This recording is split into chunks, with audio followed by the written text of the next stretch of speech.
Hello friends, welcome to my channel Aru cook ગુજરાતીમાં. આજે બનાવીશું કાચી કેરીનો મુરબ્બો. આ મુરબ્બો આપણે વર્ષોથી જે રીતે તૈયાર કરતા આવ્યા છીએ તે જ રીતે તડકા છાયામાં તૈયાર કરીશું. આપણે મુરબ્બાને બે અલગ અલગ ટેસ્ટમાં તૈયાર કરીશું. એક ખાટો મીઠો અને બીજો ચટપટો, એટલે કે ખાટો મીઠો અને થોડો તીખો.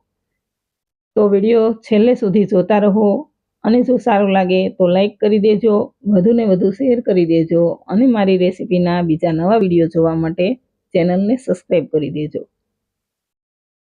કાચી કેરીનો મુરબ્બો બનાવવા માટે વજનમાં 300 ગ્રામ એક નંગ રાજાપુરી કેરી લીધી છે.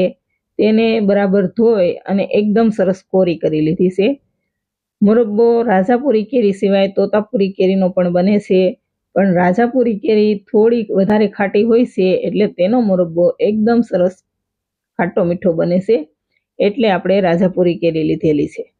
હવે તેના ડીટીયા પાસેનો ભાગ કાઢી અને છાલ કાઢી લઈએ. તો આપણે કેરીની છાલ કાઢી લીધી છે. હવે તેને ખમણીમાં આ રીતનું મોટું છીણ હોય છે તેનાથી છીણી લઈએ. તો આપણે કેરીને છીણી લીધી છે અને આ રીતનું એકદમ સરસ છીણ તૈયાર થઈ ગયું છે. હવે તેને કોઈ પણ મોટા વાસણમાં કે તપેલીમાં લઈ લઈએ. જે વાસણમાં મુરબ્બો તૈયાર કરવાનો છે તે વાસણ થોડું મોટું લેવાનું. હવે બધું જ છીણ આપણે તપેલીમાં લઈ લીધું છે, તો તેમાં અડધી નાની ચમચી જેટલું મીઠું નાખીશું અને 300 ગ્રામ કેરી લીધેલી છે, તો આપણે તેમાં 300 ગ્રામ ખાંડ નાખીશું. વજનમાં જેટલી કેરી હોય તેટલી જ તેમાં ખાંડ નાખવાની. જો તમારે વધારે રસાવાળો મુરબ્બો તૈયાર કરવો હોય તો તેમાં થોડી વધારે ખાંડ નાખવાની.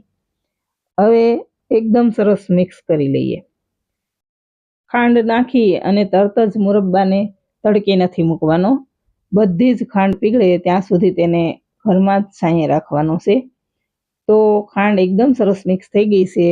હવે તેને ઢાંકી અને બધી જ ખાંડ પીગળે ત્યાં સુધી ઘરમાં જ છાંયે રાખીશું.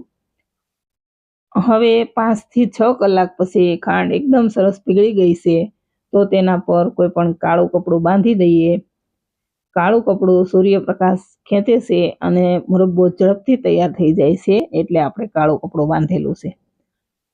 એટલે લગભગ 3 દિવસમાં આપણો મુરબ્બો તૈયાર થઈ જશે. તો હવે તેને તડકામાં મૂકી દઈએ અને જ્યારે સાંજે તડકામાંથી લઈએ ત્યારે તેને એકવાર ચલાવી લેવાનો.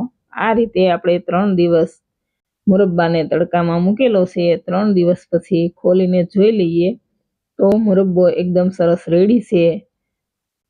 હવે 2 તજના ટુકડા, 3 લવિંગ અને 4 એલચી લીધા છે. હવે એલચીના છોતરા કાઢી લઈએ અને તેને અધકચરા ખાંડી લઈએ. તો આ રીતે અધકચરું ખાંડી લેવાનું છે. હવે તેને પ્લેટમાં લઈ લઈએ. આપણે તેનો એકદમ ઝીણો પાવડર નથી કરવાનો, આ રીતનો અધકચરો પાવડર કરવાનો છે. હવે તેને તૈયાર કરેલા મુરબ્બામાં નાખી સારી રીતે મિક્સ કરી લઈએ. તો હવે ખાટો મીઠો મુરબ્બો રેડી છે. તેમાંથી અડધો મુરબ્બો આપણે એક બાઉલમાં લઈ લઈએ. હવે બીજો એકદમ ચટપટો મુરબ્બો તૈયાર કરવા માટે હવે તેમાં અડધી ચમચી જેટલો કશ્મીરી લાલ મરચું પાવડર નાખીશું અને તેને પણ સારી રીતે મિક્સ કરી લઈએ. તો હવે આપણો એકદમ ચટપટો મુરબ્બો, એટલે કે ખાટો મીઠો અને થોડો તીખો તેવો રેડી છે.